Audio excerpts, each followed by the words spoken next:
Hello guys අද කතා කරන්න යන්නේ වගේ iPhone එක බැට්‍රි එල් කැපැසිට එක බලන්න කොමද කියලා. ඉතින් අපි iPhone එක පොඩිපොඩි ටිප්ස් සරලකම ගැන අපි මේ YouTube channel එක කතා කරනවා. ඔයා අපේ channel එක අලුත් වෙන්න පාලයෙන් subscribe button එක ගොල අපිත් එක්ක එකතු වෙන්න. හරි.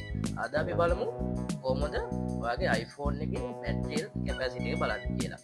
ඉතින් ඉස්සෙල්ලම මෙන්න මේ setting එක ක්ලික් කරගන්න ඕනේ. ඊට පස්සේ ඔයා පල්ලෙහාට ස්ක්‍රෝල් කරන්න යද්දි මෙන්න මෙතන බැටරි කියලා ඔප්ෂන් එකක් තියෙනවාට පේනවා. ඒක ක්ලික් කරන්න. හරි. ඒක ක්ලික් කරලා ඊට පස්සේ ඔයාලට බලා ගන්න පුළුවන් බැටරි එල් charging කියලා. අන්න ඒක ක්ලික් කරන්න. ඊට පස්සේ ඔයාලට මේ දෙවෙනියට තියෙන්නේ maximum capacity කියලා. අන්න ඒක තමයි ඔයාගේ iPhone එකේ බැටරි එල් කැපැසිටි එක. සාමාන්‍යයෙන් ඔයා ෆෝන් එකක් යූස් කරන්න ගත්තේ උසස් ෆෝන් එක ගන්න 180 වඩා තියෙන iPhone එකක් ගන්න. ඒක ඔයාට අමතර ටිප් එකක් මම දැන් කියලා දුන්නා. ඉතින් guys මේ වගේ ඔයාට වැදගත් වීඩියෝ අපේ YouTube channel එකේ දානවා. එහෙනම් ඊළඟ වීඩියෝ එකකින් හම්බෙමු.